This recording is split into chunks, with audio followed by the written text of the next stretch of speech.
So whether it's highlighting yourself in the application stage, the interview stage, or even on the role, it's always difficult. Having someone that's previously been in that experience and found a lot of success in that experience is really, really beneficial.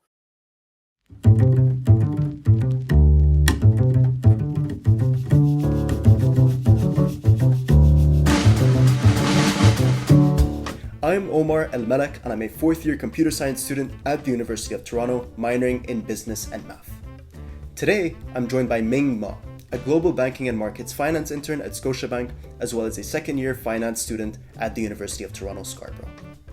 Ming is a great example of what it means to build a strong student resume by leaning into extracurriculars and consistently putting himself out there. In this conversation, he breaks down how he builds and manages finance-focused clubs and shares his perspective from working at Allstate Insurance and Scotiabank. In this episode, Ming and I discuss what it really takes to land a finance internship at a major bank. We talk about what finance recruiters actually look for in interns and the best free resources to learn those skills yourself. We also talk about how to choose the right extracurriculars to stand out as early as first year, and how to network the right way, beyond the TikTok method of telling a VP you love banks and credit cards. Yes, I see you, but we have the solution here today. So, without further ado, I'm excited to share my discussion with Ming Ma. All right, welcome Ming, finance episode, first one. How are you? Very excited. I'm good. I'm good. How are you? Good, awesome. So for this episode, I wanted to make this the first episode that's outside of the sort of engineering and tech space. It should be focused on I want to learn more about finance myself, so I'm super excited for this one myself. I know there's a lot of people who are asking, the CS tech market is cooked, but what about all the other markets? And I think that not enough people talk about finance and things like that are outside of my bubble, especially. So I do want to learn more about how that world looks like, and hopefully, I'll learn with the audience as well. So I've brought Ming on here today because I know that you are like just such a grinder in terms of extracurriculars and courses and things like that and TA ships. You've kind of done it all, and I think there's so much for people to learn from that, especially those who don't have as much internship experience that want to learn about, okay, how can I best set myself up for a role in finance without having all that extra experience that others seem to maybe have looking at it from the outside, right? So yeah, with that little intro, I guess, do you want to kind of just introduce yourself, maybe what you're working on right now, and yeah, we can move from there. Yeah, of course. Thank you for that. Obviously, that's my purpose here today. I do want to give a bit more color into, I guess, my journey into finance. It is quite a competitive industry just due to the number of people that do apply, and it is highly sought after, especially when you're moving into higher level finance positions like capital markets. But just to start off, brief introduction about myself. I'm being a third year student at the University of Toronto, Scarborough, pursuing the management and finance program. I guess in terms of extracurricular involvements, one of my major ones that I'm focusing on right now is my presidency was in MESA. Just to give a bit of context to the audience, MESA stands for the Management and Economic Student Association. We are essentially the UofT's largest management club, with management being one of the specializations that you can pursue at UofT Scarborough. And we represent all management, economic students, creating social opportunities, corporate opportunities. More so, our focus is to build that, I guess, sense of belonging, engagement within the community. That's our main purpose, representing students' voices and making sure that we're there to support the students whenever they need us. We represent over 3,100 students. I don't know if I mentioned this number earlier, but it is probably one of my major commitments. Been there for probably around 3 years now, so it's been quite some time. It's been something that's been in my first year of university and just continued with me. Now at Scotiabank, obviously the role that I will probably be sharing a bit more about today is my finance analyst position was in the global banking and markets GCM team, which stands for Global Capital Markets. My team specifically is quite small, but we do reporting for the revenues of GCM. So global capital markets includes teams like sales and trading, equity research, and we essentially do forecasting and analysis on their revenues. Awesome. Very succinct. Perfect. We got all the key pieces of info. So I guess we'll kind of maybe take a step back first Of course. before everything. And let's look at just some quick icebreaker questions before, so people can get to know you first. Mhm. Um, so I guess, do you prefer working in silence with music or background noise? Personal preference, I do prefer working with music, but to be very honest with you and the audience, music doesn't work the best for me just because I tend to get distracted quite easily.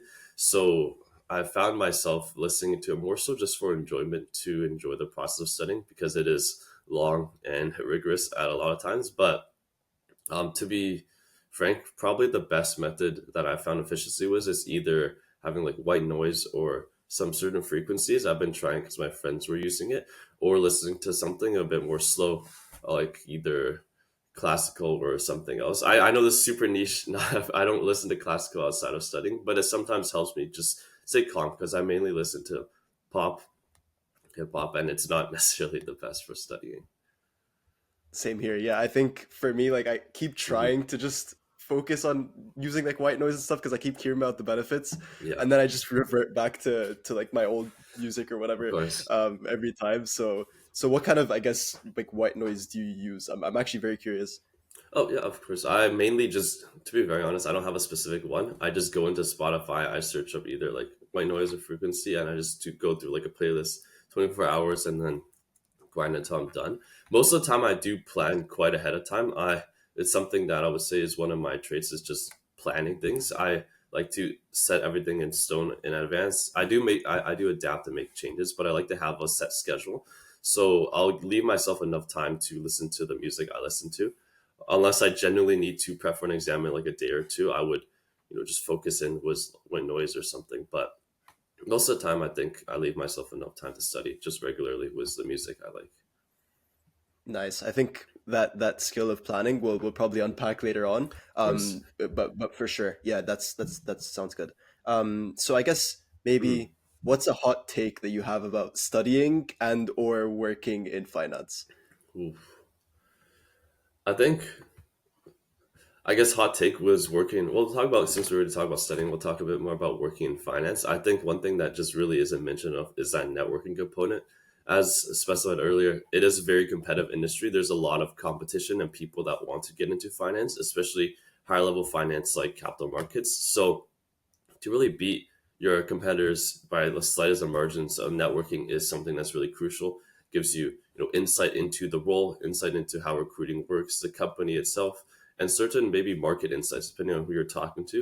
If you're talking to someone in a senior level, they can give you a lot more macro insights on the economy, the industry they're working with, and these are things that you can leverage in your own interviews to not only showcase that knowledge, that preparation that you've have prepared for the interview, but also just to show that that you're ready for the role. A lot of times, it's really those small details that can differentiate between you and another candidate. Whether it's sending a thank you response after the interview, knowing certain details, following up with the market, preparing your technicals, which is practically an expectation for the interview itself. So these are some of the things that will really help you stand out in contrast to others because it is very competitive at the end of the day. You're hitting like all the key points that we're gonna break down later. Of But course. yeah, that's an awesome intro for that. So I guess maybe what's one topic that you think you could discuss like for hours? Any topic, Ooh. This is finance related, work related, or just any topic? any topic. If I someone think wanted to come up to you and say, "Hey, let's have a conversation," what's that one? What's that one topic? I think there's a lot of things just because I've had a lot of different experiences. We can dive into a bit more later, but I've previously wasn't in business. I was actually in STEM. I've had a lot of other involvements, like I played a lot of sports, a lot of instruments as a kid. So all these things, it just brings back a lot of memories and nostalgia. I'm sure I could talk about just my past and find mutual, I guess, interests with other people. In the current sense, if I were to be helpful, especially for this podcast, probably just talking about extracurricular involvements. It's something that I've really only started doing in university. So in high school, I wasn't exactly familiar. I was more of like a STEM mechanical engineering student. Didn't really join too many Oh clubs. wow. Was mainly focused on the classes, courses, physics, chemistry, and competitions. So moving into university, I started uncovering a lot more about the importance of these clubs, these volunteering experiences, especially when building out even if you're before university, building out that candidate portfolio. So these are some things that I've just found a lot of benefit for myself was in these past 3 years at U of T. It's definitely something I could talk about for hours. That's fascinating. I mean, before we move Mhm. forward, I wasn't aware that that you were in engineering before this, Yeah. or you had an interest in engineering before this. So Mhm. I guess maybe what brought you to finance instead, Yeah, and of course. maybe that might be a good setup for what we're going to talk about. Yeah, so I guess I'll give a bit more context into my past so you have more familiarity. I was in high school, I took the IB diploma. I was taking higher levels in physics, chemistry, math, and geography. Alongside SLs was English and French languages.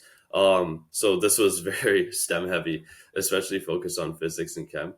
I took some time in my grade 10, grade 11 year to read a lot of books, especially on autobiographies, books on economics, to learn a bit more about business.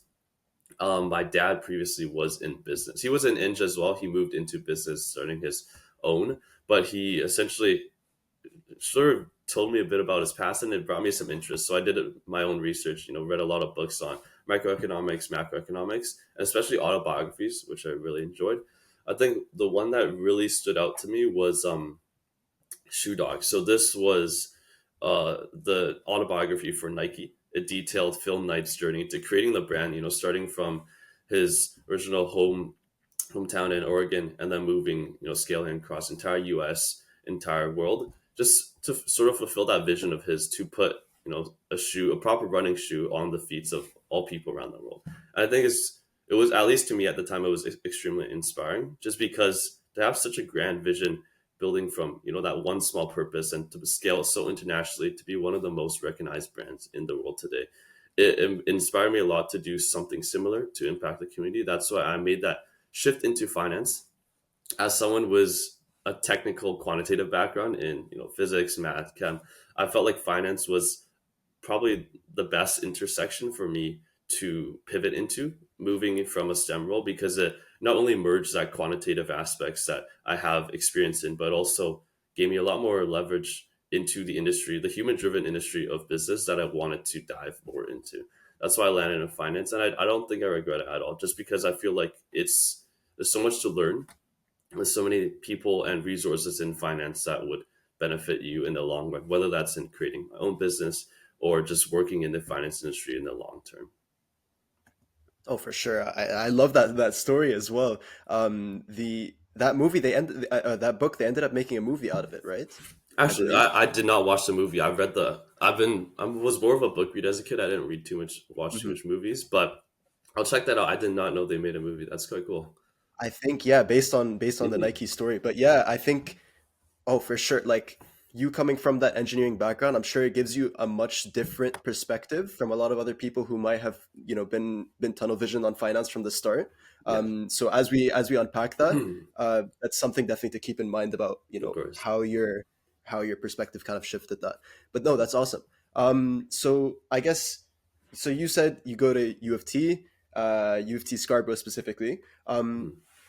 and could you kind of I guess, describe at U of T for your program, how is it different from maybe what someone might learn in Rotman Commerce, for instance? Because I know that there's always Mm. like a sort of discussion about what is the difference between all of these programs. So I guess at a high level, like what would be sort of the key differences between them? Yeah, of course.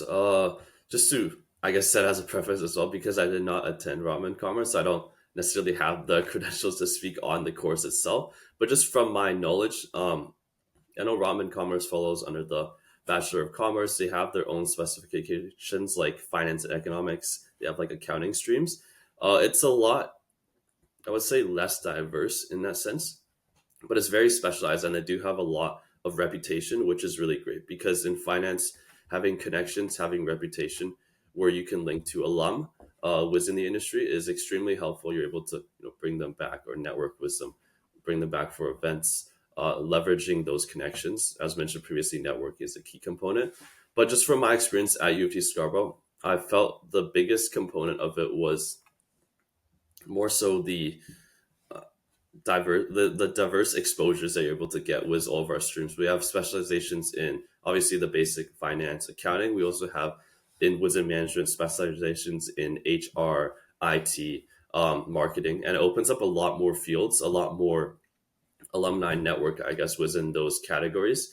I was also able to leverage the co-op program at UofT Scarborough, which is why I'm currently in my co-op role. It's within UofT for Rotman Commerce. You do have internships in the summer when there's no courses, but to take it during one of those semesters where you have courses, you would be skipping. So it's not necessarily part of the curriculum. Obviously, if you have the proactivity to do it yourself, you should definitely go ahead because I would say internships are probably one of the most helpful experiences for university students. But it isn't something included in the program, which is why you kind of have to go out of your way to look for um, co-ops within the fall and winter semester. Within summer, everyone competes, so it's also a lot more competitive. I guess just putting a bit more color into it. When you're looking for internships in the summer, all schools, all students, will be competing with you for those roles. Within fall and winter semester, you're mainly competing with students who are in co-op programs. So whether that's like Waterloo, Wilfrid Laurier, or UofT Scarborough. So the competition is a lot less in terms of the numbers. Obviously, there's a lot less roles and openings, but I do think there is a lot of benefit in that for students. That's a great point. Yeah, I think even for those who don't have a co-op program, are they able to like kind of maybe take semesters off to be able to sort of fit into that time that limited time frame where applications might be less? Yeah, of course. I do have a friend. She's actually my co-intern. She's in the same team as me. She's from Schulich. Now, I don't believe Schulich has a co-program or she's not in it, but she essentially just took the semester and the entire year off, actually. She's looking for winter 2026 as well, just taking the entire year off to look for internships. So that's what I meant. Like, there's no real restrictions. If you really want to do it, you can definitely do it. But you kind of had to go out of your way to either miss a semester of studying that would typically take place or something along that sort. Just to add on a point Perfect. earlier, sorry. But I do think one of the main benefits of coming from a campus that is a lot smaller and more tight knit is that community aspect. One thing that I've really seen through all of my alumni peers is everyone really focuses on the fact of giving back.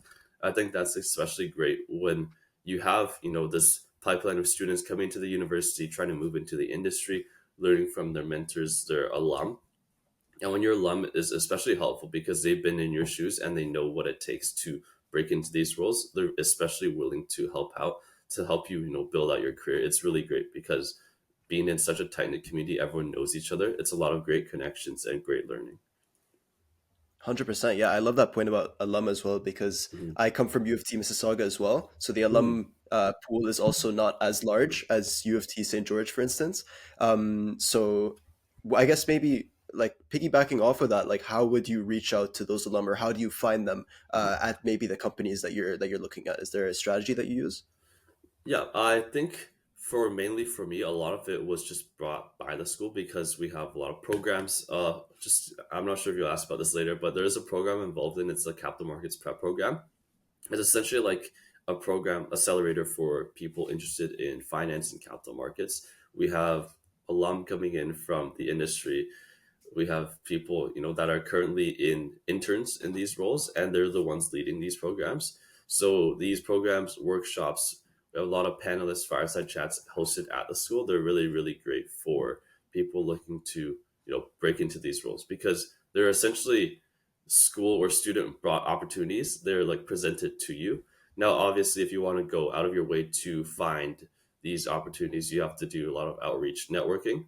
Probably the best way would be to join corporate events and hopefully find one of your alum in those events. I've attended for the Scotia role as well. I've attended its global banking and markets, Discover Global Banking and Markets events in corporate banking, in its GCM Global Capital Markets event as well for sales and trading and equity research. That was actually where I met the recruiter who offered me this role. So we were able to Oh reconnect wow. at these events and discuss sort of the opportunities that I could involve myself in at Scotiabank. And I eventually landed that role with my current team. Oh, that's awesome. Do you have like a maybe platform that you find all these events on? Because for Mm, CS, I guess it's a bit fragmented. yeah. And I kind of have my own ways of finding these things, like on Mhm, LinkedIn by connecting with the recruiters and then just seeing whenever they post about these events. mhm. But maybe in finance, is there something else that people use to be able to find these?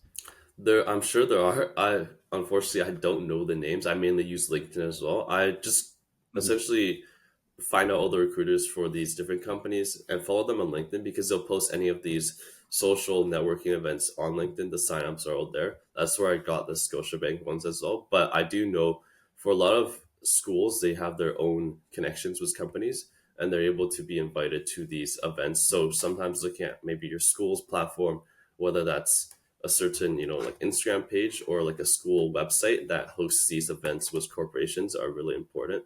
We have one that's kind of similar. It's like my management, and it hosts some certain events on there as well. Whether it's externals coming into campus or on in office tour events. So we do have those platforms, but I mainly use LinkedIn. I find it just a lot more self-driven, a lot more helpful in finding the targeted events that I'm looking for. Great. That's awesome Mhm. for sure. Okay. I guess we've kind of spoken about university and things like that. Mhm. But I'm curious now about courses. I Ooh. guess what are some courses that might be maybe not as obvious that you think you Mhm. should take? Maybe not specifically, or it could be specifically at U of T, but Yeah. maybe finance courses in general that maybe gave you a different perspective Yeah. on where you could see yourself fitting in. Yeah, I think there's a lot of higher level finance courses that I haven't had time to dive into yet, just because I've been, on my internships these past couple of semesters. I believe those would be definitely helpful, whether it's like portfolio management, investments, learning more about the risk and finance technicals. They're extremely important in building more financial aptitude, I guess, when you're going into the role, understanding what it takes for certain things to happen, being more, I guess, receptive of signals in the market to make better judgment in your work. But for the courses that I've taken so far, I've found that, especially in my current role, which is more so to do with, I guess, the analytics of financial statements and building reports for the like the seniors in the corporation. On top of that, it would be accounting courses. So accounting and finance, I would say, is heavily linked. There's a lot of similar usages of terms, technicals, whether it's the financial statements, ratios that you're using. They're extremely repeated. It's just knowing, building that foundation of accounting, of finance would be really important in the industry. For sure. Yeah, Mhm. I actually do have some questions about accounting specifically that I was going to bring up later. But now that we're on the topic, I think sort of what I'm seeing is, oh, like AI automation is going to automate Excel and all the accounting that comes with Yeah. it. So what's the point of learning accounting? And I see that perspective, but also you're talking about Mhm. financial aptitude as being a skill that you should know to be able to step into any role in finance. And do you think that that skill of financial aptitude is only achievable through accounting courses and things like that, or are there other ways to sort of achieve that? And do you Mhm. think maybe is accounting dying off because of AI, or is it still worth learning? I guess Yeah. it's a two-part question. So to all my accounting audiences, I don't want to sort of represent them. I know a lot of people who are specialized in accounting that'd be a lot more knowledgeable. I don't think it's dying off. I think accounting is still quite important.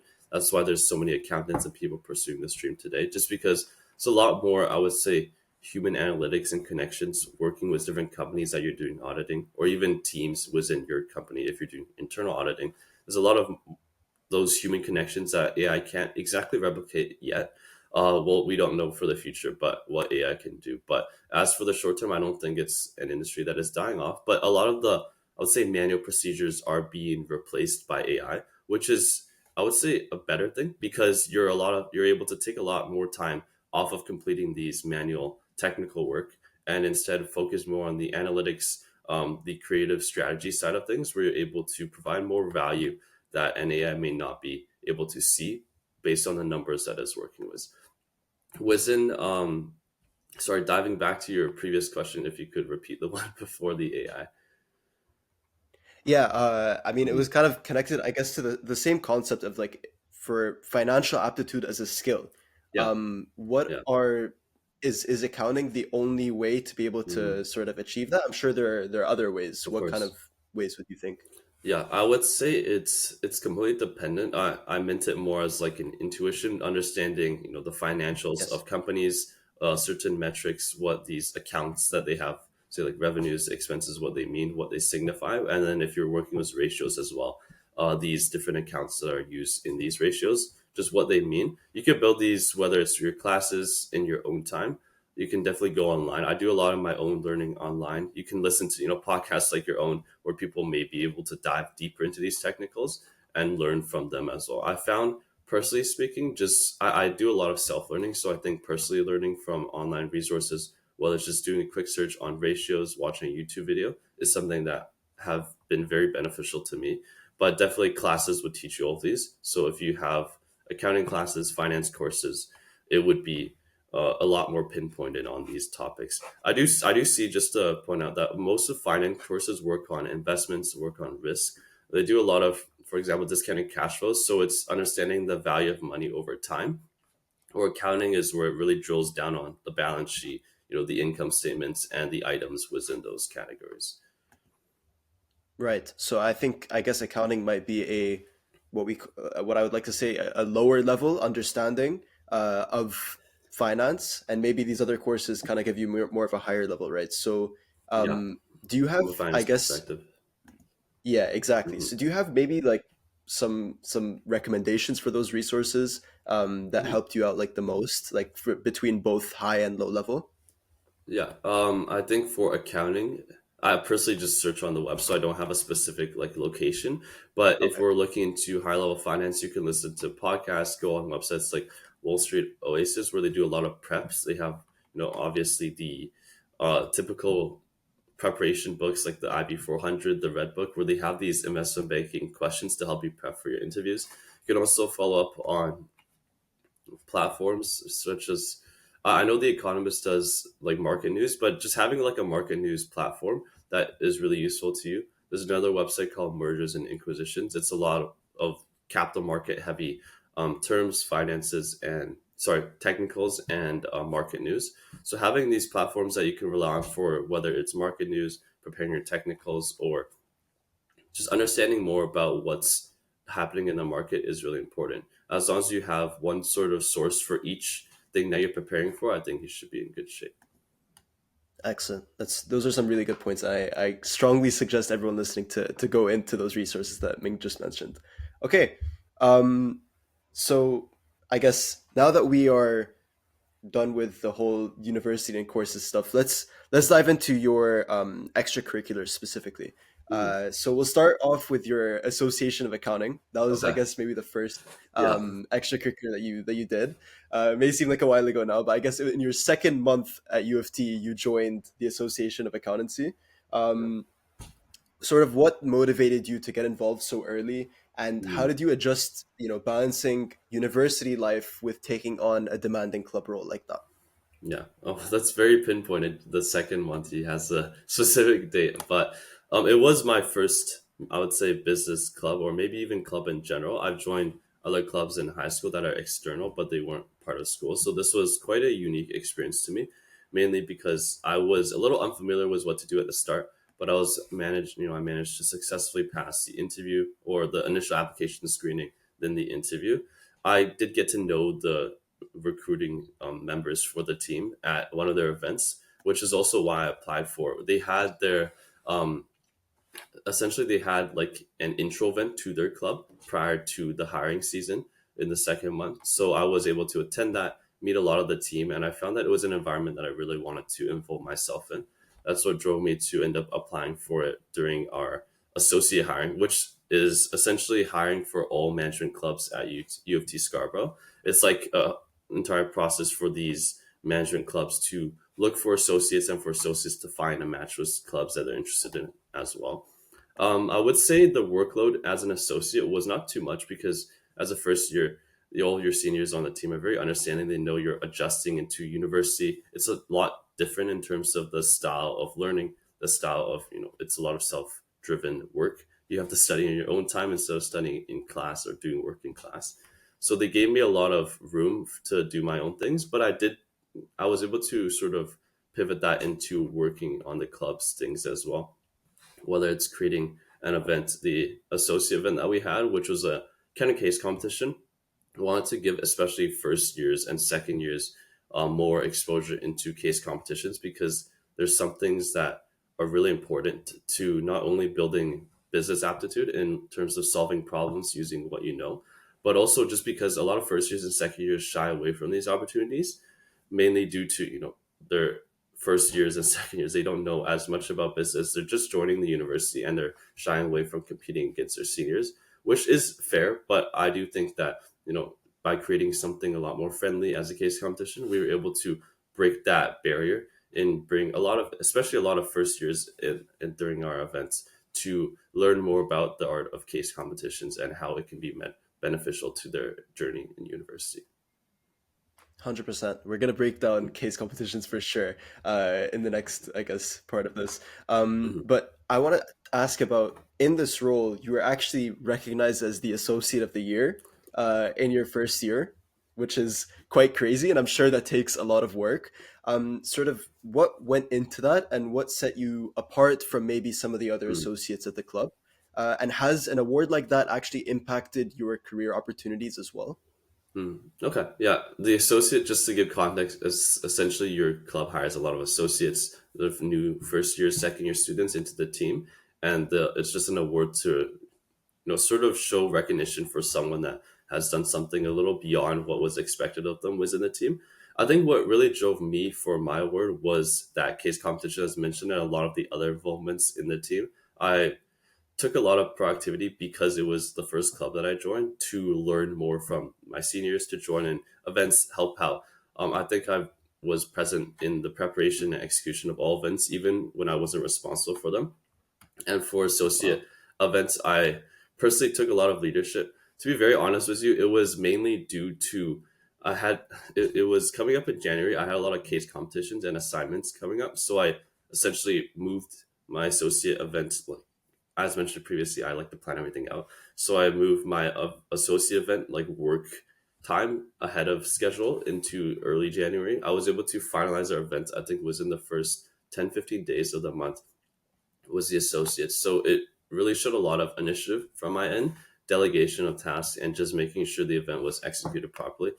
Obviously, to force people to move things ahead isn't really right. So I did take a lot of personal initiative in creating, for example, the case, the rubric for the case, a lot of the networking as well for the judges, which was actually a judge that I met at a previous case competition. So these are some aspects that I guess showed a bit more discrepancy among other associates. Obviously, a lot of my associates were still very beneficial to, like, they contributed a lot to the event itself. I'm not saying like it doesn't recognize their efforts. They were all really great members to work with, but it's just that initiative is something that really shows through when people like the presidents, the vice presidents of their team are looking at an event.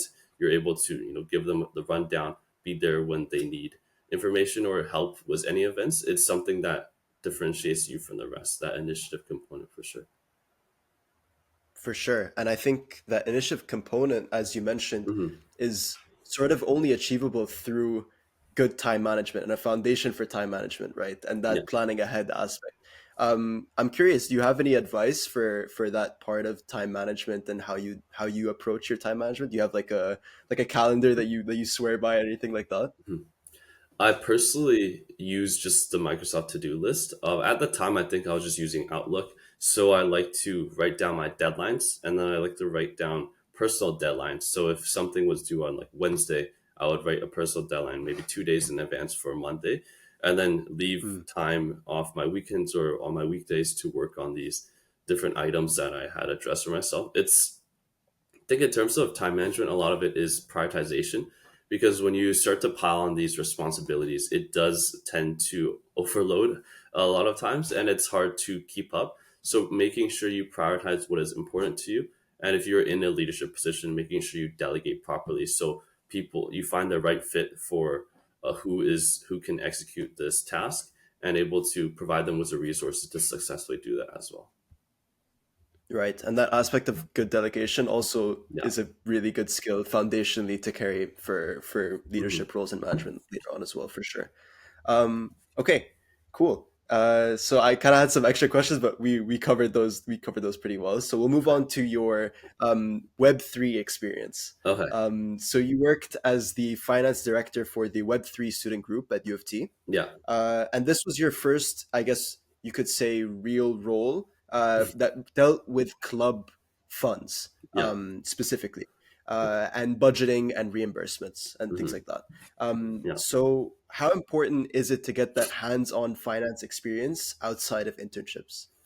Well, I think it's especially important, whether that's through, your personal volunteering for, there's a lot of non-paid roles. I wouldn't say to recommend everyone to go into them, but a lot of these roles are able to give students experience. And I think that's one of the biggest things that recruiters look for beyond just networking and having great personality, great character is the experience component of things. I did get a bit of hands-on experience within finances at the Association of Accountancy, managing the budget for our associate events and stuff like that. But I would say Web3 was the first role where I was focused specifically on the budgeting and reimbursements of the club. I was able to have a lot of creative freedom was what I did because coming from a club like AOA, which is quite big on campus, representing all accounting students, we had a lot of resources and applications for finances that Web3 wasn't using. So I was able to first off, like within the first few months, apply those. So I guess sort of updating the reimbursement system, updating the budget trackers that we were using, and then exploring a lot of not exactly automation. I personally don't really see automation for this, but just linking like formulas, having in Excel and having these things really, streamlined in terms of the process reporting, where it's a lot less manual work. I see, especially in corporations like Scotiabank as well. A lot of the times we do tasks very manually. It's just like directly input it into Excel into different systems, or a lot of these things can be streamlined. So keeping a lookout for those, whether you're in your internship, whether you're in a club or just any activity, is really great to sort of build an intuition for what are things I can improve on in terms of efficiency. What aspects of the team, whether it's qualitative or quantitative, can I improve?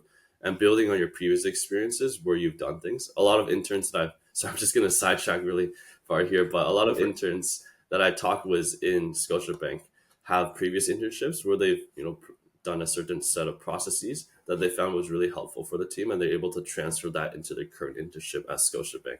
So I would say experiences, especially working in some similar industry like finance to a finance internship, is extremely important because you have not only prior exposure, but you're able to leverage a lot of projects, a lot of concepts that you used previously into your current role, and it just builds on top of each other. It's an entire pipeline for the future. I think that's a really good point about roles in finance and accounting specifically, that you can actually use the same exact resources and templates that you've used before Hmm. and apply them to your new roles. So it's a lot of transferable knowledge Yeah. that you don't have to rebuild from scratch that you find in a lot of these other roles, Mhm. like engineering and things like that. Every time you step into a new role, you kind of have to learn exactly what is this company doing specifically, what materials are they working with, what tools are they working with. You kind of have to learn a lot of things from Mhm. scratch. But for finance, from what I'm understanding, is that you're able to use all of these past resources, and sometimes those resources are actually better than the resources that exist in the internship or the company that you're working at now, right? So Mhm. that kind of proves your value even more in a sense. So I think definitely stacking up those experiences, even outside of internships, like at clubs, is sort of the way to go with sort of developing those resources to carry over for sure. Mhm. Um, so I guess adding on to that, what types of technical skills, maybe for like in forecasting or estimation, higher level skills, do you think that you learned from this role that maybe carried on to your internships as well? Yeah, I would say a lot of it, especially in finance roles, is working with Excel. So knowing basic functions like VLOOKUP, like match indexing.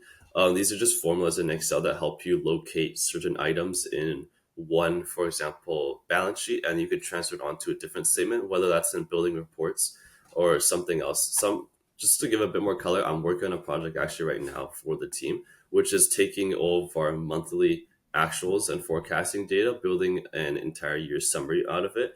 Then on top of that, building a dashboard where you're able to manipulate, I guess, the month, the year, certain business lines to find the numbers that are located within that full year summary. So it's easily accessible for people in the senior team if they want to see, I guess, variances or improvements by the month. These are just Excel based, built like purely off of Excel formulas. And where you can really learn these formulas and apply them in your own time is through these club experiences, building your own projects, whether it's for class or just for personal interest.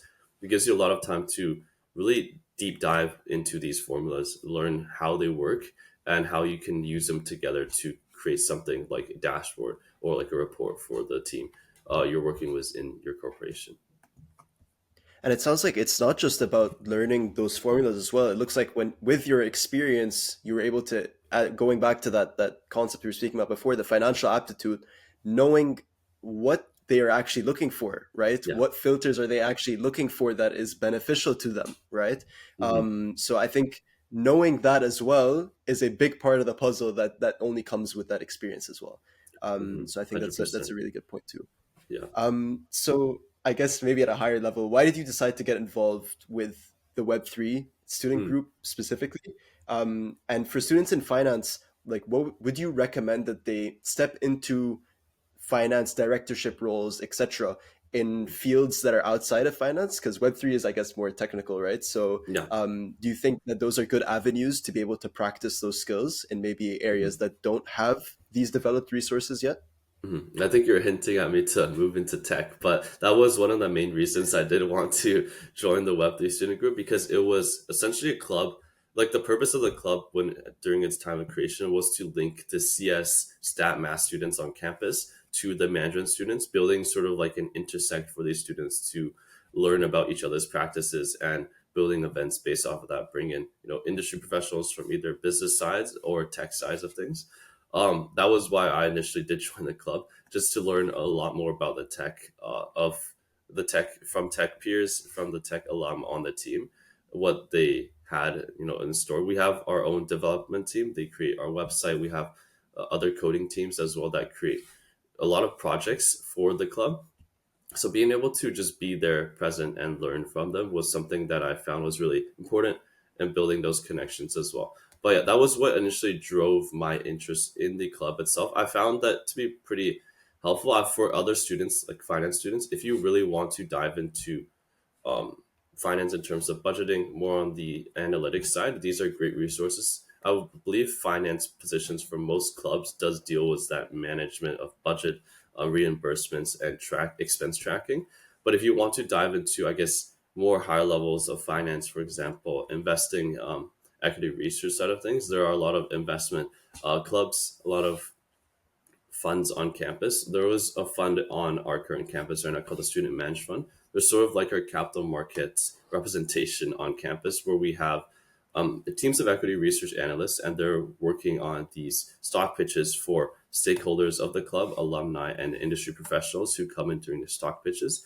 I would say these are a lot greater in terms of technical exposure because you have people that you're essentially doing the job in a club. A lot of the work that you'll be doing in equity research roles, whether you're doing research for an investment banking like M&A, will be taught in these firms from students that had previous internships in these high level finance roles.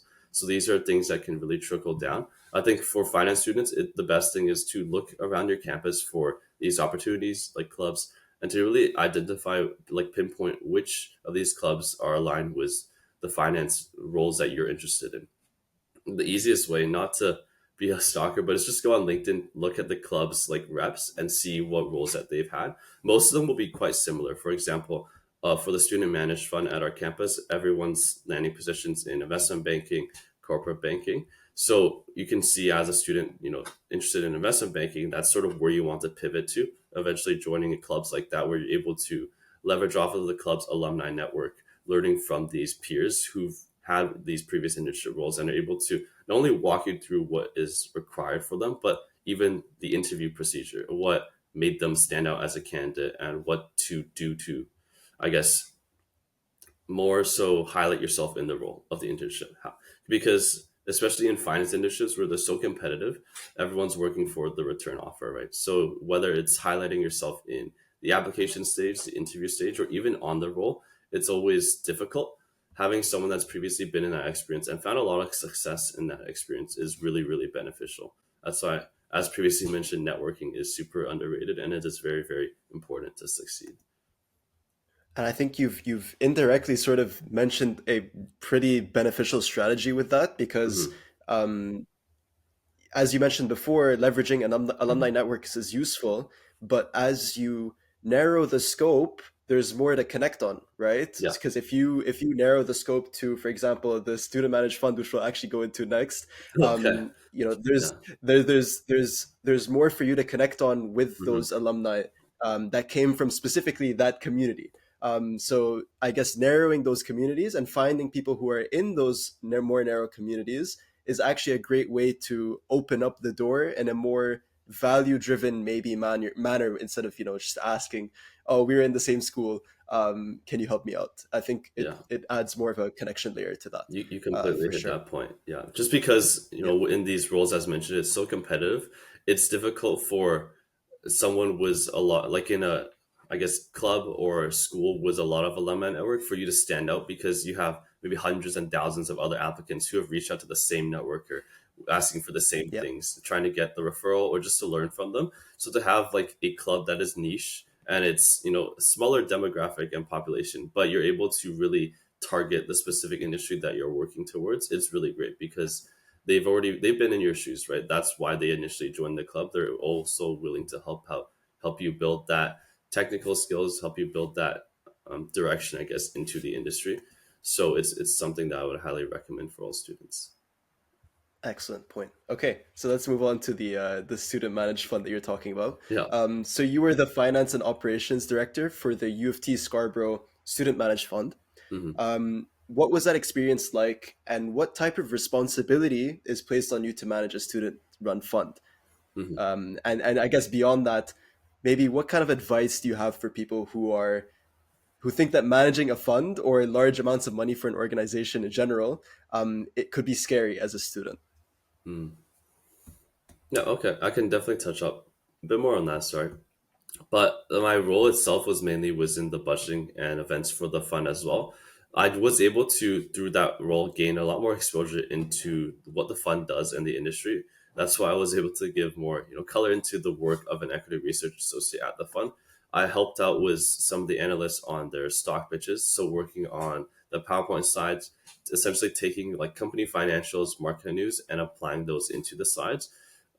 Like the purpose of the fund, I guess, to give more context to the audience, I didn't really do a great job of explaining this earlier, is to locate companies that are undervalued and pitch them to the stakeholders. Now, we're not actually working with real money. There's no real investments because it's risky. We're trying to mainly train students, but it essentially mimics the real market. So we're following real-time market news, company data, and pitching companies as if we were working with real money. That's why at the club, like they do take it a lot very seriously. There's a lot of analysts for certain, I guess, industries of finance. For example, like tech industries like TMT, or whether it's other like infrastructure, renewable industries. So we have these certain industries, the analysts responsible for them, and they essentially do research on stocks that we believe are undervalued. Whether it's understanding a company's financials, locating that maybe the stock prices aren't as reasonable, the return on equity could not be, it could be like an indicator of the market expecting it to be at a certain level, but we're assuming it should be something higher, and that's where we're pitching the stock because we believe there will be either short-term or long-term growth depending on what the, I guess, team's portfolio managers are looking for. And they would essentially take this information, create an entire slide deck that is mimicking what you would do in a current investment banking role. So they're taking like actual corporate slide decks, making their own copies of them, following the same structuring and format, and then pitching it to actual industry professionals. So we have like people, the head of CFA Society, we have a lot of people like directors in capital markets coming to these events to watch the stock pitches, ask questions. It is tough because they do get drilled on a lot of the technicals, like why for this valuation did you come up to that number? But it is great exposure for students because that's what you're going to be doing, say, as an equity researcher or an investment banking analyst when you're pitching those ideas to your team. And you're able to not only show that you have experience and not only just experience, but like proper, um, like you excel at these researching tasks and you're able to locate these companies that are undervalued and pitch them to the team.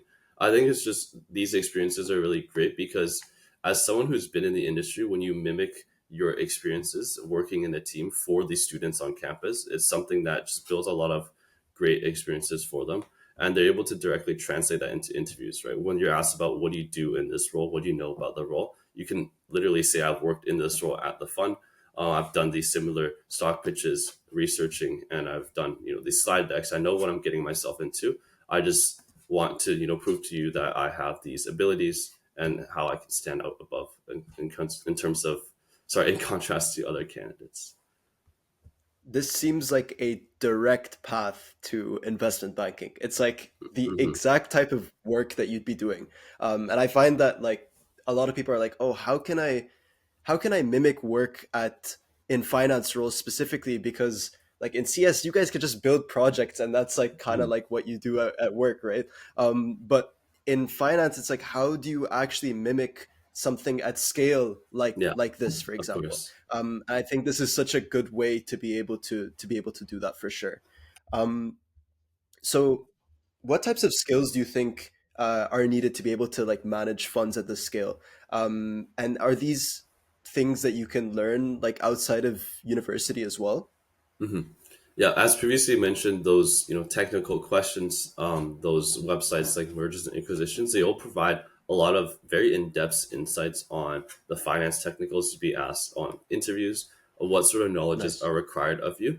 But to be at these funds, it takes a lot of delegation. Like if you are the president of this fund, then you have to manage your investment officers, your portfolio managers, and for those different portfolio managers, they manage their own industries and their own team of analysts. It's a lot of it is delegation, how to branch down the work in managing the fund.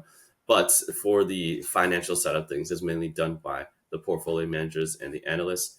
And then essentially you're going up that, I guess, hierarchy in terms of auditing the work. So when analysts do the work, portfolios managers audit them, and then it goes up to like the vice presidents and then the presidents of the firm, just to make sure the information you're presenting to these industry professionals are valid. Because like to be in one of those settings of stock pitches, they're genuinely all the industry professionals genuinely treat it seriously.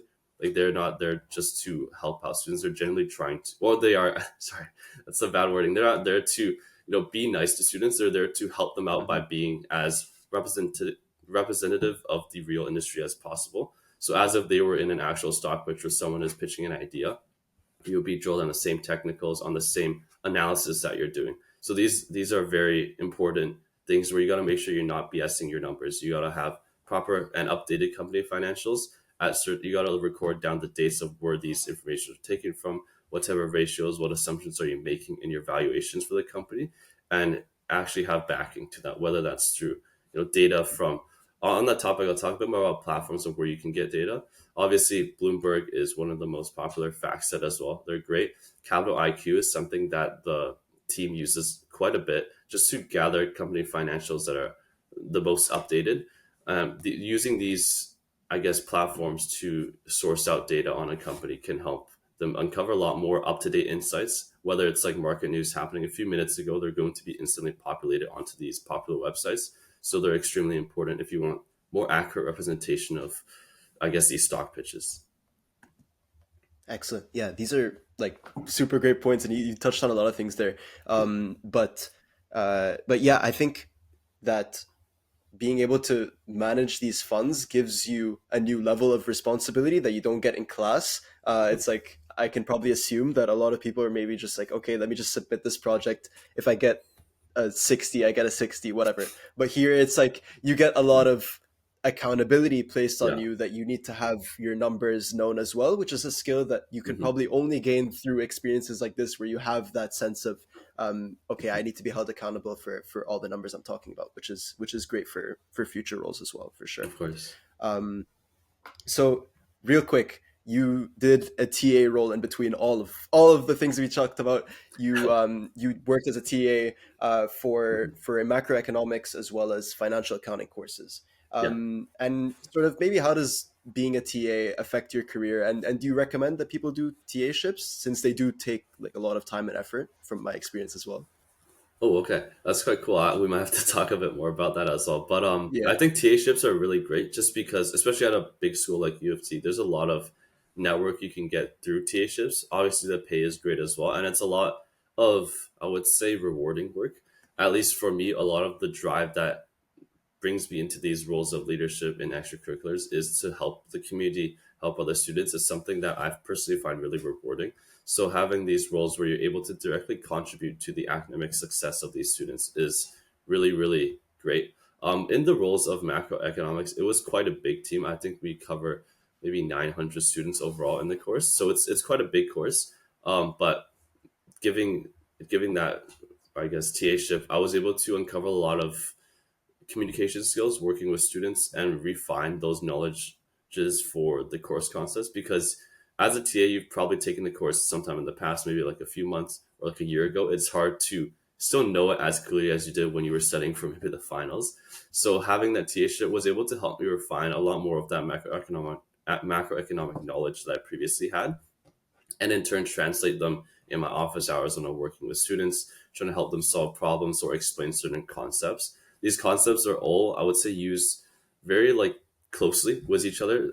As mentioned previously, finance and accounting are very heavily linked. I think economics also plays quite a big role, especially in macroeconomics if you're working in a position like sales and trading, where you need to be very kept up to date on macro like level insights every single day, and knowing these economic terms, how certain economic situations may fluctuate the market, could be something that is extremely beneficial. So as a TA, I would say the main purpose of it is to gain that experience of teaching, of communication, and refining your knowledge. But on top of that, just because I found the work really rewarding and it was also a great part-time job, it just something that really correlated with my schedule at the time.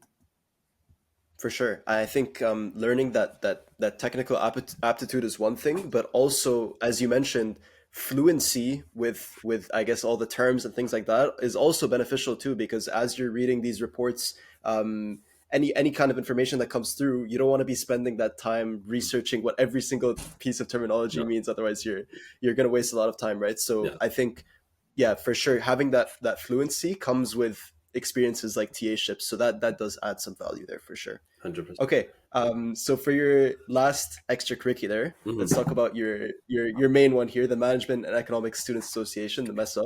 Um, Yeah.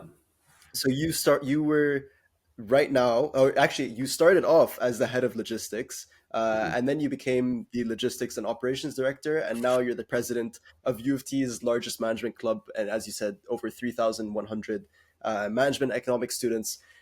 So for this one, I want to kind of talk about longevity. Mm. How much does longevity at a club matter when trying to make a quantifiable impact on students?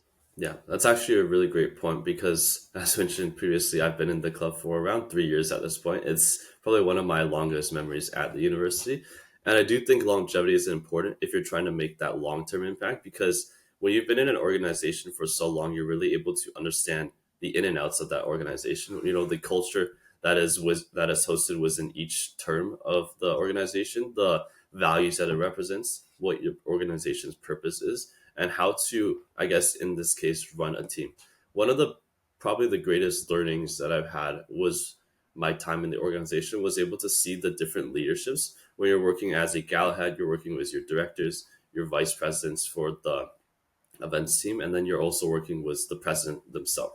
Then in the next year, when I went into my position as director, I was able to work with a new set of vice presidents and a new set of presidents for the club. So you're able to see so many different leadership styles. Seeing what is effective or not is really important when you translate them into your own experience. Now, with my current term as presidency, I'm able to learn from my peers, my previous, I guess, leaders and mentors in the role, and it's really great when we really talk about that translation of experiences, right? If you're in finance, if you can have projects, technicals that you previously worked on in your internships or roles and translate them into these new roles, it's the same thing in terms of leadership in these extracurricular clubs, where you're able to translate these leadership values, styles that you've seen work for certain groups of people, and bring them into your own to really convert that into something that you can use. One of the greatest things that I found in leadership is, I guess, I would say alignment of values.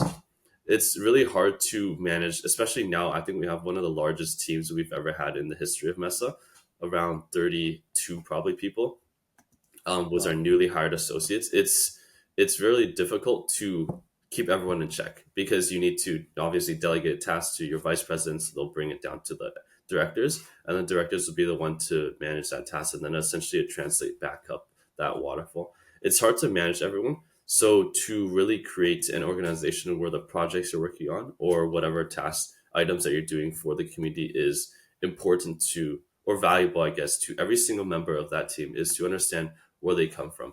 One of the things that we implemented is these president one-on-ones, is what we call them. They're essentially just meetings where presidents take time to meet with every single member of the team for 30. We usually go over time, but for a set time of 30 minutes, and just to talk about their experiences, where they're coming from, what they think we could do better, what they think we can do to support them in their role, and taking all of that information and combining them into essentially events, these resources that we found can be beneficial for them.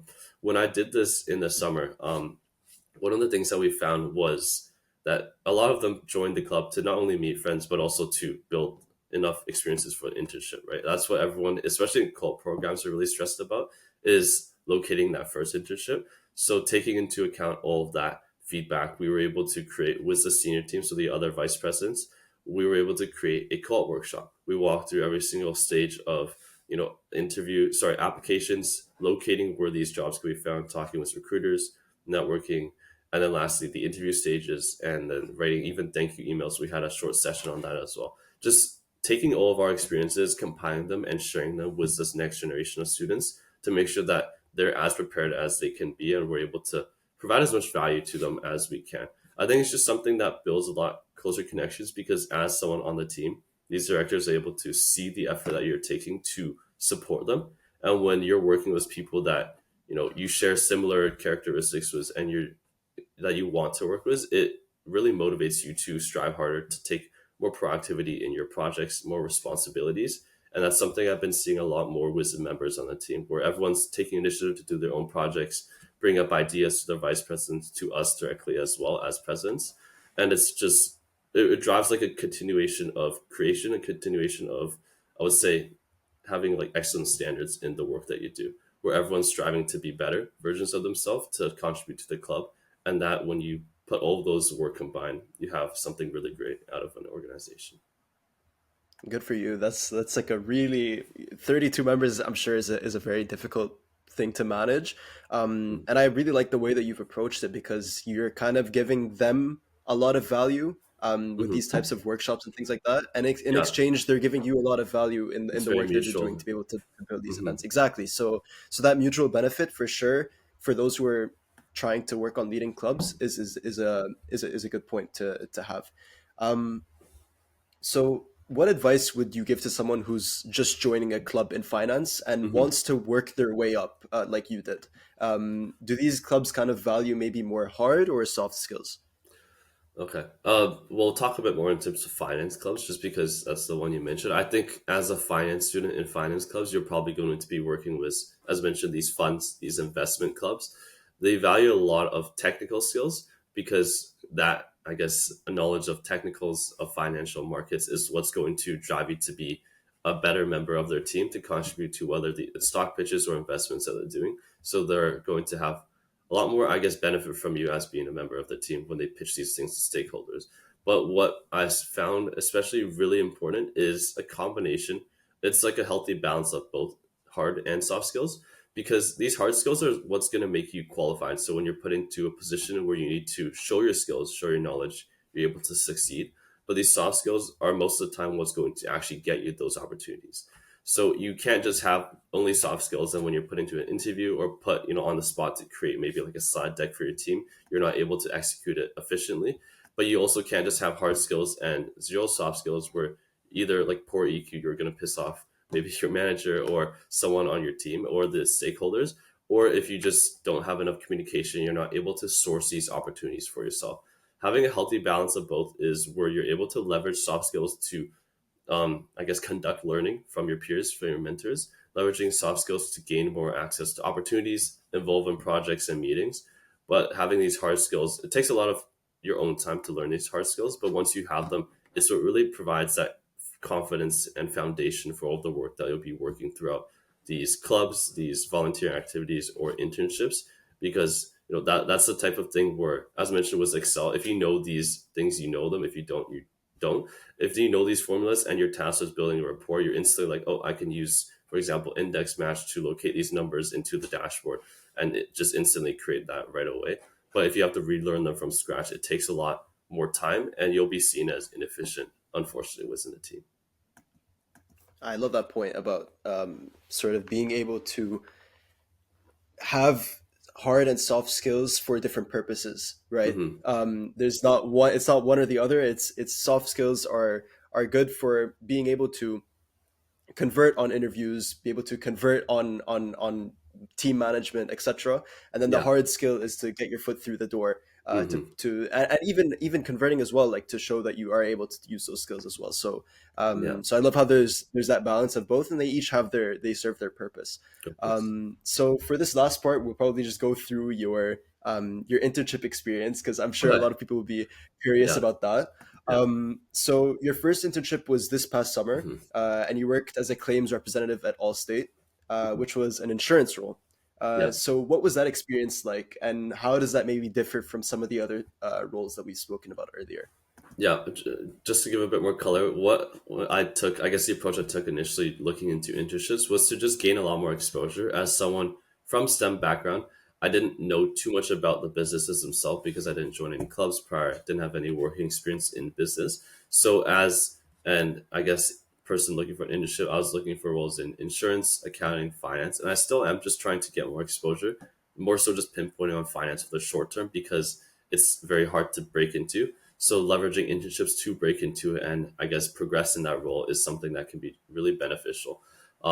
But looking into the summer, I wanted to join Allstate just to get a bit more color into how the insurance industry worked. The claims role itself doesn't necessarily work with insurance itself. Insurance, it can break into a lot of separate parts. For example, you have like the sales team that are actually working with insurance, the underwriting team that does, all of like the, I guess, prices for the insurance, and then depending on market conditions, they'll be altering those. And then the claims team is, I would say, a bit more administrative in terms of recording these accidents, in terms of recording what happens with the insurances and things that happen. So it was more so on the administrative side. I do work with finances in the sense that you have to sort of value um, how much of the vehicles uh, I guess value. I feel like I'm repeating the word value, but how much of the vehicle's value is lost after an accident? A lot of this is done technically. We have our own system for that, so there's different resources that you have to use throughout. But that was mainly, I would say, the financial exposure. It was really great in the sense that I was able to gain more color because insurance itself is an industry that's, I would say, very diverse and necessary for the community, but it's not something that people necessarily dive into right away. They're not going to look to go into an insurance role right after university. A lot of people go more so for accounting, for finance, because that's where your previous alum have been. That's where you've been exposed to. I think to be successful as an insurance, as someone in insurance as well, is just having a lot of network because if you're just graduating university, all of your students are going to be, sorry, all of your peers are going to be recently graduated students. They're not necessarily looking to buy, for example, life insurance or auto or home insurance yet. So you're not exactly able to, I guess, leverage that to your advantage. That's why it's harder to gain exposure to the insurance industry as a student, and you have less pipeline because not many people have been in that role. You don't really see it. One of the biggest things I think for any company or club is exposure when you're looking to hire students. So not having that exposure on campus is really detrimental to having, it's a proper streamlining recruitment process. That's why one of the things that Allstate has been doing recently is creating these recruiting efforts. I was actually part of the first cohort for the claims team, so that was the first time they Oh wow. recruited for the claims team. It was quite interesting because as a newly founded role, they were extremely open to suggestions. I was able to work with the team quite a bit in elevating the club program, whether it's bringing in speakers from other industries. I'm sorry, other teams within our insurance company, able to manage that to, in a sense, bring more value to the co-op program. And it's something that I think is really great with these companies going through shifts because Allstate is, it's going through a bit of an organization shift as well in changing the way it's approaching. It's doing a lot of internal reshaping in teams, especially in terms of hiring students. They understand the importance of building, I guess, that pipeline of recruitment to have these talents join their team early on so they scale into the future. And that's where they've been really receptive to feedback, very open to suggestions. And I was able to give a lot of my own as someone that's been in these clubs to, tell them about what students want and how we can improve recruitment efforts in regards to that. That's such a great point. And I think the point about insurance not being as represented, Mhm. is good, because I think a lot of people now are just applying, from what I'm hearing, to accounting and finance, investment banking, and all these things, like the buzzwords. It's like for us, like the buzzwords of AI. Yeah, yeah. But there are like lower, or I don't want to say lower, because they're not lower, but they're Mhm. just not as represented. Yeah, And not as those visible. are Yeah. great, even if you do want to go into those roles like investment banking, it can be a good stepping stone as well Mhm. for those types of roles. Um, not necessarily a full-time career path if you don't want to go down that. So Yeah. it's definitely, it opens up options for people for sure. And that sort of segues us into your role at Scotia, Mhm. because you could say that this was a stepping stone for you to get to. You could say your dream role as a financial analyst at Scotia. Yeah. And it's a huge achievement, of course, for a third year student to be able to do. So would you be able to sort of, I know you described at a very high level what you're working on, but maybe for Mhm. those who are more curious about, as much as you can share, of course, obviously, the technical aspect Yeah. of what you're kind of working on? Yeah, so my team was quite open at, to be honest, they were open in taking in what I wanted to do and bring me a lot more task projects along those lines. Just to give a bit more color, I work in the global capital markets, just reiterating it from earlier, the global capital markets team for revenue forecasting, planning, and analysis. Essentially, we report revenue data for the global capital markets team. So representing sales and trading and the different like teams, whether it's like fixed income, um, foreign exchange, XVA, these different like teams and products within the sales and trading desk, or for equity research teams as well. And essentially, we're taking these data and compiling them for the executive office. We work very closely with the COO team, so Chief Operating Officer team, and we take essentially these actuals and forecast data from them. We create analyses, slide decks, and we present them to the CFOs. So, as an FP&A analyst, you're going to be working very closely with the CFO. So if that's something that you want to eventually progress into, I think it's honestly a great role. It's very um, strategy heavy for a finance role. Most finance roles, you're going to be doing a lot of research, a lot of like I'm talking about capital markets here, but you're going to be doing a lot of research, a lot of pitches on investments. In terms of FP&A, you're more so working with company financials and looking at it from like a macro perspective on what are the certain indicators of success, certain indicators of what might not be going. So like why is return on equity decreasing over this years? What can you explain about that? Are we hitting our organizational goals? So it's very, I would say, high level for a finance role because as a CFO, you want to make sure these, I guess, organizational goals that you're setting for yourself, whether it's improving your ROE, or improving your assets, improving your revenues, are being actually met by the team. And we have to, as an FPA team, provide the analysis for that. So why are we not hitting these goals? If we are hitting these goals, what happened? What drove the success? Why do we have a sudden like jump or decrease in our metrics and certain things like that? So that's the main, I guess, role of the team is to do reporting specifically for the sector of the capital market sector of the team. But in terms of my role, I was able to get a lot more leniency into what I wanted to do. So I told them I wanted to learn a bit more about what drove these decisions from the CFO's perspective, and a lot of these projects where I can shine more in terms of the technical and creative components. That's why one of the current things that I was tasked with, as mentioned, is creating that report. It's something that's just taking in these datas that are, I would say, scattered around in terms of monthlies. They're not exactly compiled nicely, and building something that is concise, summarizes all these datas into like a yearly summary, and then creating a dashboard on top of that that's more visually appealing and can be presented to the seniors on the team where they're able to navigate that dashboard, changing in whether it's a certain business lines that we're working in, the months that we're in, and seeing the month over month variances, year over year variances, and the improvements, or I guess not improvements, but the harms that have happened to the metrics on the company. And being able to provide analysis on that is something that I've been trying to work on recently. Awesome. Yeah. Thanks for the insight on that. Mm. And I appreciate that there is an element of not only technical, but it looks like they're looking for a lot of people who have an understanding of strategy at a higher level, Yeah. which I think you were able to gain through those extracurriculars, and being at that higher level of those extracurriculars with that longevity aspect, it kind of Hmm. plays into your favor with that as well. So I'm curious, sort of, what does for so I kind of understand what your team does, but maybe as an intern, what does success look like for you at that role? Is it something like you can measure, like the amount of money that maybe you're reporting on, or is it more about, like, I guess, like growth and impact and these types of things? Yeah, of course. As an intern, it really depends on what you want the internship to represent. I would say, as someone in finance, you want to really represent it. As you mentioned, a lot of the times it's the amount that you're working on. It's a team's, like, the importance of the task that you're working on.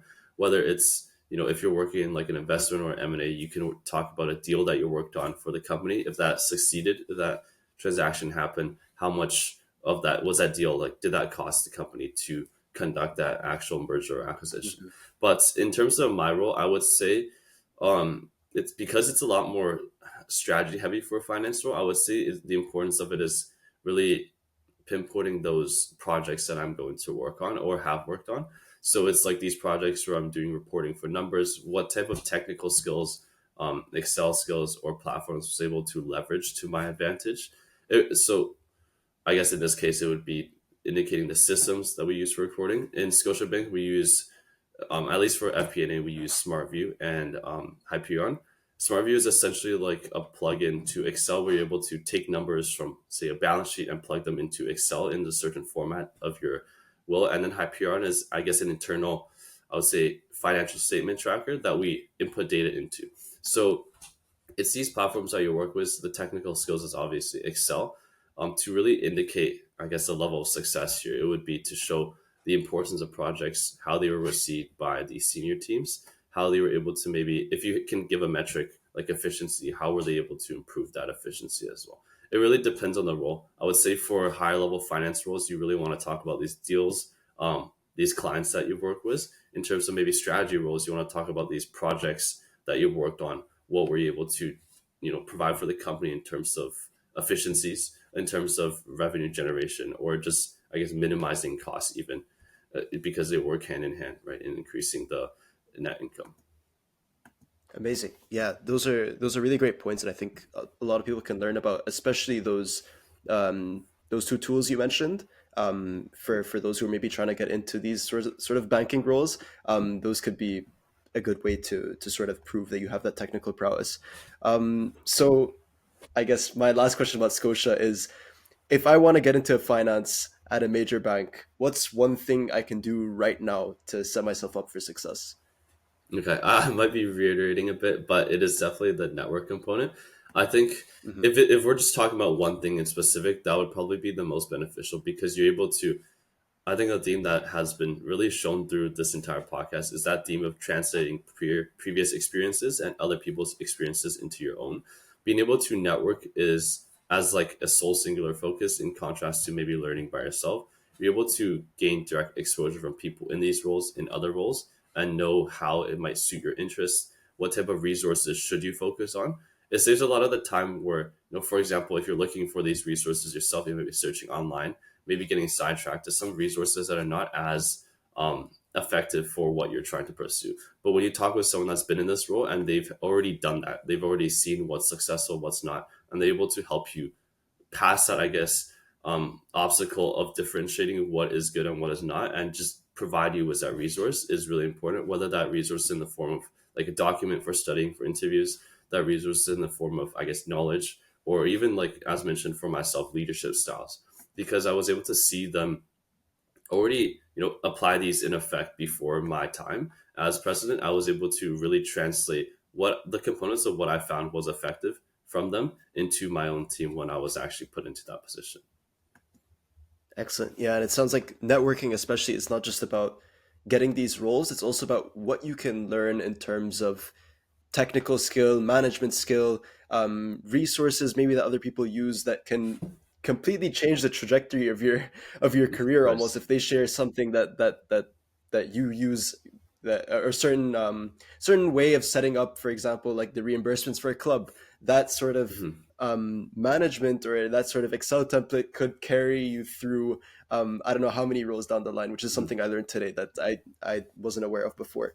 Yeah. Um, So I know that you do have to go, so I'll ask one last question. Mhm. And we didn't get through everything, especially the case competitions and stuff that you worked on, all that. Yeah. But I guess at a high level, Mhm. you've shown that you're able to break into finance without necessarily having internship experience, right? Mhm. And you've shown that through things like pitch competitions, leading clubs, TA-ships, and even winning awards as well. For students who are interested in finance, who maybe aren't able to do it all, which of these points do you think made the biggest difference for you if you could only focus on one of them? You know, other than Okay. networking, I guess a more tangible sort of thing. Yeah, I think from my end, I was probably just like from my perspective and what worked in my personal case was probably the clubs, just because I've been able to involve in so many of them. It shows that you have a diverse portfolio of talents, experiences, whether it's in leadership, in finances, in understanding like the concepts. I would say it depends on the role. For example, I know in consulting, case competitions is especially important. It's practically the essence of the work you do in the role. So for anyone looking into those positions, definitely focus on those. But in my case, I found extracurriculars to help. I would say internship or volunteering experiences in any finance companies, any finance organizations, even if they're non-paid, would be a bit more helpful in this case. But because I didn't have experience in them, my probably best, I guess, experience that did translate into my current role is all these clubs that I was able to involve in. But on a previous point that you mentioned earlier about that translating experiences, it was actually a cool point because one of the current roles at Scotiabank, as mentioned, is working in the social committee, right? And a lot of these budget managements, these event organization timelines, breakdowns of their schedules. I'm just taking templates from these previous experiences and inputting them, and they've been able to receive a lot of actually like positive feedbacks from these program managers because it's very rare that people take time to make these because it's difficult, right, to find time during work. So to have these pre-existing templates that have been, accumulated over time, over several different terms of an organization being refined over time, and you're able to take that and directly translate that into your work is something that just not only saves you the effort of coming up with that idea, but also able to increase the efficiency of the team, whether that's in our current, budget management for the social committee or in terms of managing the timeline. It's just something that's been really, really great. Incredible. I mean, for the question I usually just ask everyone in 10 seconds or less, what's one piece of advice you have for anyone who's just trying to get into finance that's brand new? Okay, I don't want to say networking because I've said that, let's say, like two, Yeah. three times already. But I think to get into finance would probably be understand building that financial aptitude because a lot of times when you're put in an interview, you're going to be asked questions that you're not expecting, and it really comes down to that foundational knowledge of markets where you're keeping up with market news, you're keeping up with these technicals. Are you able to, in that interview, in that moment when you're asked with something that's unknown, to show not only proper problem solving skills based off your knowledge, but to show that, I guess, financial acumen that you've already built over time. It's really easy for people that have worked in industries for maybe like tens of like a long periods of time to see through, whether you've just prepared the basic requirements, like reading the book on the technical questions, knowing the basic questions, or actually having a knowledge and understanding, having a passion for financial markets. So I would really recommend, if there was one advice, just to build financial knowledge, financial aptitude by either reading through market news, reading through books on finances, and seeing if that can, I guess, awaken that passion for finance or knowledge of finance within. Done. Perfect. Thank you so much, Ming, for coming out, and of course, No there's so worries. many other things that we could break down and Yeah, talk about. We barely scratched the surface here, but yeah, I think a lot of people will really enjoy all the stuff that you talked about. A lot of great things that I learned from as well, being having no experience in finance. Learning about what your life is like on in that career journey. And yeah, thank you so much for coming out. thank you as well. It was very enjoyable.